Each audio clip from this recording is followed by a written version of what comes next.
Sejumlah orang tua berunjuk rasa di Depok, Jawa Barat memprotes sistem PPDB SMA Negeri 4. Orang tua terlibat saling dorong karena berusaha masuk ke sekolah. Orang tua curiga banyak calon siswa titipan yang menyebabkan anak mereka yang rumahnya dekat dari sekolah gagal lulus PPDB. Jadi ini sinyalir pertama ya, tiba-tiba online-nya juga kan bermasalah. Ini ada apa? Terakhir kemarin mau pengumuman jam 2 siang, ini sampai jam 7 malam. Ini juga ada apa? Mereka harus menjelaskan dong. Ya kan, terus yang kedua, kenapa si miskin ini banyak yang ditolak? Padahal kan sekolah negeri ini yang harusnya adalah lebih dari 15%, kan boleh secara Permendikbudnya. Ya ini dugaan, ya kan, kami mensinyalir, ya kan, mudah-mudahan aparat bisa mengusut. Ya kalau memang tidak ada, kita minta transparan dong, dibuka aja siswanya semuanya. Namanya siapa, tinggal di mana, jaraknya berapa, dibuka. Kalau memang tidak ada sesuatu. Temuan kecurangan PPDB juga terjadi di Jawa Barat dengan modus pemalsuan dokumen. 94 calon siswa di 2 sekolah ditemukan memalsukan kartu keluarga mereka. Penjabat Gubernur Jawa Barat Bey Triadi Mahmudin akan melaporkan temuan kecurangan PPDB tahap 1 kepada Kemendikbudristek.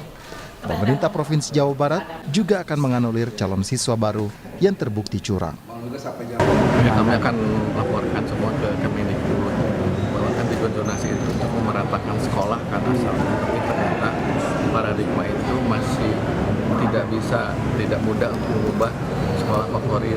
Kerjasama dari semua pihak termasuk dari dinas Capil untuk memperhatikan betul atau dia mengalir. Kami akan evaluasi ulang semuanya. Kenapa bisa sampai satu rumah atau satu alamat itu bisa 6 kakak, 8 kakak, ya kan ini udah tidak normal kan sebetulnya. Jadi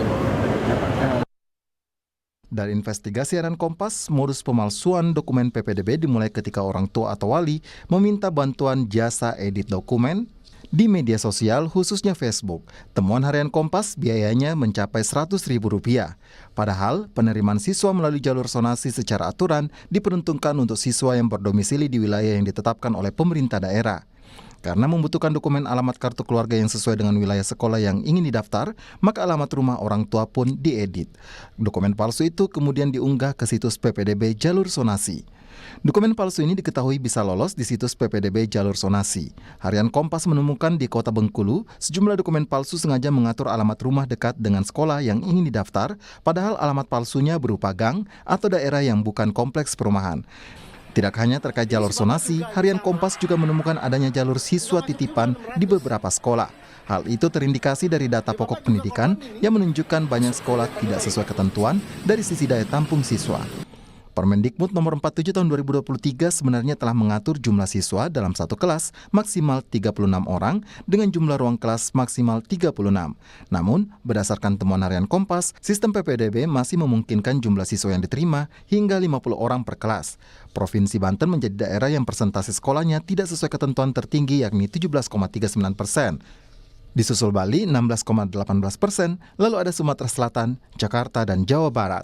Sistem zonasi sebelumnya dibuat untuk pemerataan pendidikan, menghilangkan stereotip sekolah unggulan yang menjadi rebutan. Namun sengkarut PPDB masih terjadi dan memicu kekecewaan publik. Tim Liputan, Kompas TV. Bagaimana harian Kompas menemukan adanya kecurangan dalam sistem penerimaan peserta didik baru PPDB dan apa yang harus dilakukan pemerintah untuk meminimalisasi kecurangan. Kami bahas malam hari ini bersama Sari Febriana, editor Desk Investigasi Harian Kompas, bergabung juga Ketua Komisi 10 DPR RI, Saiful Huda, dan juga ada orang tua peserta PPDB SMA Negeri 3 Bogor, Billy Adiaksa. Selamat malam semuanya. Selamat malam. Malam. Mas Billy, Mbak Sari. Ya, Mas Huda selamat malam juga, Mas Billy selamat malam, Mbak Sari juga selamat malam. Saya mau ke Mas Billy dulu deh. Mas Billy, jadi ini kan orang tua peserta PPDB SMA Negeri 3 Bogor nih, anak Mas Billy mau mendaftar tapi tidak lolos padahal jarak rumahnya dekat. Betul? Betul, Mbak. Gimana tuh ceritanya, Mas? Sebetulnya kami hanya sebagai orang tua hanya mendaftar seperti biasanya melalui PPDB online begitu. Semua prosedurnya kami penuhi,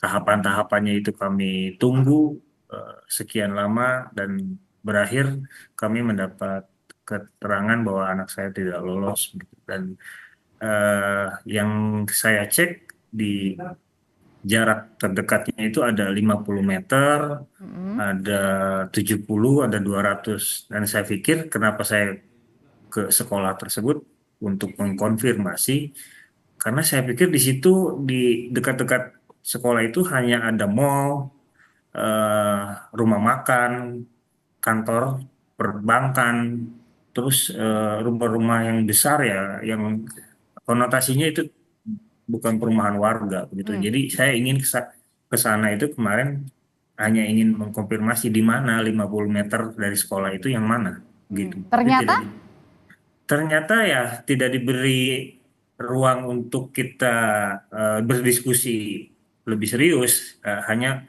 jawabannya hanya sistem dan sistem aja. Jadi kita juga eh, apa ya, mungkin kami paham sistem yang dibangun oleh pemerintah begitu, tapi itu buat kami itu adalah tembok yang jadi sangat sampai besar. dengan sekarang Mas Billy sendiri bingung dong mau daftarin anak Mas Billy ini di sekolah mana? eh Insya Allah saya langsung mendaftarkan anak saya ke sekolah yang lain gitu, yang tentunya dekat dengan rumah. Eh, ada Mandua di situ. Kami mencoba, Insya Allah mudah-mudahan lolos. Kalau tidak pun ya terpaksa ke swasta yang terdekat di area rumah. Rumah ya. Oke, mungkin Mas Billy ini tidak seberuntung orang tua yang lain, Mbak Mari. Mbak Mari ini eh, punya cerita, punya investigasi bahwa Mbak Sari ini menemukan adanya dokumen alamat palsu yang sengaja dilakukan oleh orang tua untuk membuat anaknya bisa bersekolah di sana. Jadi temuannya itu dokumen palsunya kok bisa, Mbak Sari? Sampai orang tua bisa membuat dokumen alamat palsu itu? Ya ini ternyata buktinya lolos ya. Jadi orang tua gini, yang terjadi itu adalah selama 7 tahun PPDB ini, para orang tua itu dilanda kecemasan yang amat sangat, anaknya nggak dapat sekolah. If sekalipun mereka lokasinya itu cukup dekat, katakanlah di bawah 5 kilo ya dari sekolah, itu bisa ya, kita anggap kategori sebenarnya cukup dekat, apalagi kayak tadi Pak Billy ya, cukup dekat tapi bisa nggak dapat. Nah itu kecemasan yang melanda banyak orang tua saat ini. Mereka butuh kepastian anak saya bisa sekolah. Dan sistem yang seperti ini, mereka akhirnya terdorong untuk melakukan segala cara, trik ya semacam itu, untuk mengurangi kecemasan itu, untuk menambah kepastian bahwa anaknya bisa sekolah. Jadi yang kami temukan misalkan orang tua nih rumahnya dia sebenarnya jaraknya kurang dari 1 kilo, 800 meter dari sekolah sasaran. Tapi dia masih merasa nggak secure, ngerasa masih cemas. Jadi apa yang dia lakukan? Dia menggeser itu rumahnya itu ke rumah kontrakannya. Dia punya kontrakan gitu yang jaraknya lebih dekat lagi 200 meter. Karena dianggap kalau lebih dekat lagi itu akan mempermudah ya, lebih mempercepat gitu ya untuk penerimaan gitu. Ya akan kansnya akan lebih tinggi. Akhirnya itu dia lakukan gitu loh. Dia menggeser rumahnya ke rumah kontrakan walaupun itu tidak ditinggali. Itu yang terjadi salah satu contoh ya. Terus ada contoh lagi yang akhirnya nekat bikin KK palsu. Yang dipalsukan itu adalah KK digital. Jadi KK fisik. Oke. Jadi KK fisiknya tetap asli. Tapi karena pendaftaran PPDB itu yang harus disubmit adalah dokumen-dokumen digital, disitulah dia bisa punya celah untuk memanipulasi. Jadi yang terjadi adalah dokumen kartu keluarganya itu versi digitalnya itu diganti alamatnya. Dan itu marak untuk jasa bikin dokumen palsu atau kartu keluarga palsu itu marak katanya. Di media sosial itu dengan upah 100.000 aja udah bisa gonta-ganti. Ya, betul. Jadi kita kalau search nih jasa edit dokumen gitu ya, atau jasa pembuatan dokumen itu ada banyak, mudah kok kita akses ya, mudah kita akses, nanti transaksinya semuanya lewat WhatsApp gitu kan, dan kita sendiri kita nyoba tolong nih editin akte kelahiran gitu ya, dengan belangkonya sama persis segala, bahkan dia memasukkan QR code segala ke situ, itu mudah Oke. Oke, menjawab permasalahan-permasalahan seperti ini, Mas sudah diketahui nggak sih apa sih penjelasan dari Kemendikbudristek terkait dengan sistem PPDB yang seharusnya kan sistem zonasi ini sudah digunakan, kemudian juga sebenarnya untuk mempermudah orang tua juga kan mendaftarkan anaknya ke tempat yang lebih dekat dari rumah, tapi kok malah sebaliknya ini rawan justru terjadi marak tindakan yang di mana-mana nih seperti dokumen palsu, kartu keluarga. Ya, sebenarnya ini peristiwa yang berulang. Jadi kecurangan ini sejak diterapkan PPDB itu berulang-ulang. Dan saya melihat frekuensi orang tua yang berani untuk memalsukan dokumen, baik di jalur zonasi dengan cara mendekatkan titik lokasinya, jalur prestasi dengan cara memalsukan prestasi sertifikat dari beberapa sertifikat prestasi itu, jalur afirmasi juga sama, digunakan tiba-tiba orang yang mampu mendefinisikan dirinya, orang yang tidak mampu melalui jalur afirmasi, dan itu terjadi dan terulang. Dalam jangka pendek saya setuju ini harus ada tindakan tegas, Kemendikbud harus mengambil langkah, tidak hanya melakukan pengawasan jarak jauh, tapi harus berkoordinasi secara maksimal dengan dinas-dinas pendidikan di kabupaten kota. Sebenarnya kalau dari cara kerja jangka pendek itu yang paling mungkin dilakukan. Mas Huda, sebenarnya kalau dari cara kerjanya Kemendikbudristek sendiri, itu mereka mengecek nggak sih Mas, misalnya nih dokumen alamatnya ini benar nggak nih jaraknya 800 meter, benar nggak alamatnya di sini? Atau ya udah berdasarkan apa yang tadi dikirimkan via online ya sudah percaya saja gitu. Sebenarnya kalau dari tahun lalu saya sudah minta Kemendikbud setiap menghadapi PPDB, saya minta untuk bikin satgas khusus. Jadi satgas ini bekerja detail dan on the spot langsung ke lapangan ketika ada persoalan, termasuk ketika ditemukan dokumen yang palsu, satgas ini bisa dikasih kewenangan untuk melakukan tindakan, termasuk ada pungli dan seterusnya itu. Jadi sekali lagi, ini pasti akan terus berulang sampai kapanpun ketika akar masalahnya tidak dituntaskan oleh pemerintah. Saya ingin memberikan gambaran sedikit. Apa akar masalahnya? Akar masalahnya adalah kuota yang ada dari sekolah-sekolah negeri kita terlalu jauh dari potensi untuk menampung siswa didik kita. Artinya lebih dikit begitu ya? Daripada sangat sedikit sekali. Jadi setiap tahun ada 10,7 juta anak-anak yang tidak bisa mendapatkan kuota di sekolah negeri. Gitu. Kita bisa bayangkan itu. 10,8 juta anak-anak yang tidak bisa mendapatkan kuota di sekolah negeri. Nah, karena itu saya menganjurkan pada pemerintah, solusi terbaiknya jangka pendek dan jangka panjang adalah, saya menyebutnya pemerintah membuat skema sekolah amanat undang-undang. Apa sekolah amanat undang-undang itu? Yaitu sekolah swasta yang difasilitasi penuh oleh pemerintah, diperlakukan sama oleh pemerintah sebagaimana sekolah negeri. Oh, jadi bisa mengakomodir ya? Ya. Persis. Mas ini Huda, terjadi kan karena orang tua pengen sekolah negeri karena supaya biayanya murah. Ya, benar. Nah, ketika tidak masuk berarti sekolah swasta. Nah, sebenarnya permasalahannya bukan hanya pembuatan dokumen palsu nih, Mas Huda. Saya mau kembali lagi ke Mbak Sari. Jadi temuan di Harian Kompas itu bukan hanya terkait dengan penggunaan dokumen palsu, tapi juga ada jalur siluman. Silumannya kayak gimana tuh, Mbak? Betul. Jadi yang kami temukan, kita turunkan sebagai headline utama sebenarnya justru yang ini, yang jalur siluman. Jadi jalur ini itu terjadi justru setelah PPDB diumumkan selesai. Kan ada 4 jalur ya, afirmasi, zonasi, tadi terus prestasi dan perpindahan orang tua. Ada jalur kelima ini yang terjadi setelah PPDB diumumkan selesai. Nah, inilah jalur siluman. Jalur siluman ini terjadi betul kalau tadi Pak Huda sampaikan itu ada kaitannya dengan kuota.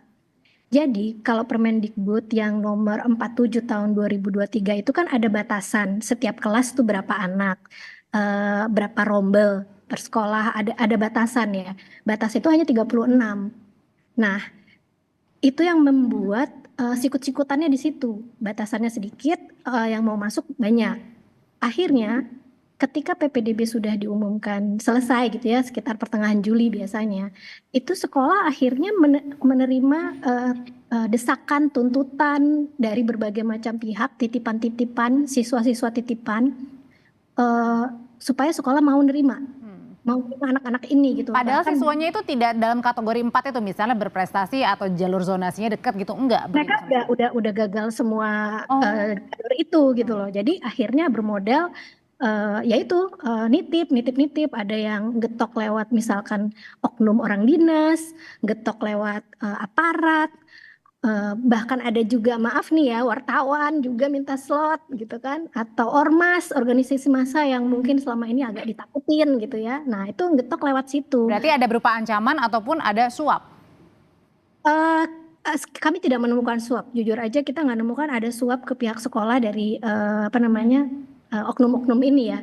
Tapi gini, yang kita pahami adalah orang di sekolahan, sekalipun itu seorang kepala sekolah, mereka ini pada relasi kuasa yang sebenarnya timpang dengan pihak-pihak yang mendesak ini ya. Sekarang kalau misalkan ditelepon sama anggota legislatif, anggota DPRD gitu, tolong ini terima nih, gini, bisa apa? Oke. Dia cuma kepala sekolah, harus Nggak bisa mikirin nolak juga ya, sulit juga kalau nolak. Iya, atau orang dinas, apalagi dinas, mereka kan ada relasi kuasanya jelas itu. Dan dinas itu kan bosnya, bisa dibilang. Itu Mas Huda, ternyata permasalahannya juga karena adanya relasi kuasa nih, titip-titipan nih dari jalur belakang. Ormas juga gitu. Wartawan, mereka takut sama wartawan tuh bisa nanti diberitain yang enggak misalkan. Dia jadi promo gini-gini, akhirnya ya udah kelimpahan. Jadi sekolah itu babak belur sebenarnya, sekolah sasaran tuh yang masih dianggap favorit tuh babak belur nerima titipan, akhirnya mereka ya udah mereka masukin tuh. Nah, apa akarnya sebenarnya? Akarnya itu adalah di sistem Dapodik sendiri yang dibangun oleh Kemendikbudristek. Jadi sistem Dapodik itu tuh masih nggak dikunci sama Kemendikbud. Kalau gitu saya tanyakan tentang sistemnya ke Mas Huda, gimana nih Mas? Secara teknis tidak ada di ruang kami memang. Jadi semestinya memang pada forum-forum begini Kemendikbud bisa hadir dan menjelaskan ke publik. Wah nggak bisa. Nah, sayangnya Kemendikbud nggak pernah hadir dalam forum-forum untuk menjelaskan kepada publik. Itu kita sayangkan. Nah karena itu kita minta pada forum yang baik ini pula, saya juga menghimbau atas nama Ketua Komisi 10, Kemendikbud sekali lagi harus hadir ketika persoalan yang sudah menaun ini dan belum ada solusi. Sudah hampir dan tadi Mbak Sari sudah nyampaikan salah satu pangkalnya adalah sistem Dapodik misalnya. Ya betul. Nah, dan ini berulang dari berkali-kali setiap kali PPDB semua orang menyatakan bahwa ada problem di sistem dan belum ada update perbaikan sampai hari ini dari pihak Kemendikbud. Oke, kalau dari ini kan tadi dibilang sama Mbak Sari ada akarnya dari sistem, kemudian juga tadi kalau dari Mas Huda bilang bentuk pengawasannya seperti apa. Nah tapi kalau dari Mas Billy kan sebagai orang tua nggak paham nih ya Mas sistemnya, yang penting anak saya bisa masuk. Sebenarnya yang ingin Mas Billy sampaikan kalau misalnya Kemendikbud hari ini dengar nih perbincangan kita, apa sih Mas keinginan supaya tahun depan nih kalau ada PPDB jalur zonasi lagi nggak ada nih kayak gini dipersulit? Iya Mbak, sebetulnya simpel Mbak. Zaman kita dulu itu kita berlomba-lomba agar paling pintar supaya kita bisa masuk ke sekolah favorit begitu. Artinya si anak ini dirangsang untuk pintar sehingga nilainya baik sehingga dia bisa diterima di sekolah-sekolah bagus gitu. Tapi sekarang ini pemerintah sedang merangsang orang tuanya supaya pintar mengakali. Ada yang numpang kakak. Ya tadi yang Mbak sampaikan tadi, Mbak Sari sampaikan jalur-jalur langit begitu, jalur siluman itu banyak terjadi karena kalau mungkin penilaian saya pribadi ini jalur sistem PPDB ini belum saatnya diterapkan di Indonesia, karena tadi kata Pak Saiful Huda bahwa jumlah sekolah dengan jumlah lulusan itu tidak seimbang. Nah, artinya apakah Mas Menteri begitu akan terus-terusan mempertahankan sistem yang sebetulnya Baik. merusak suasana? Ini tiap tahun kami terus-terusan dirusak gitu. Kalau oke, tahun ini mungkin anak saya giliran masuk SMA, mungkin tahun depan ada tetangga saya masuk, sama halnya seperti itu. Dan kebetulan di Bogor juga banyak banget Dan keluhan yang sama. keresahan ini juga dirasakan juga ternyata sama Ketua Komisi 10 Mas Huda ya, berulang. Semoga sih evaluasinya benar-benar menyeluruh dari Kemendikbudristeknya juga lebih mudah ya untuk ditanyakan dan memberikan penjelasan. Terima kasih Mas Saiful Huda, terima kasih Mas Billy, terima kasih Mbak Sari.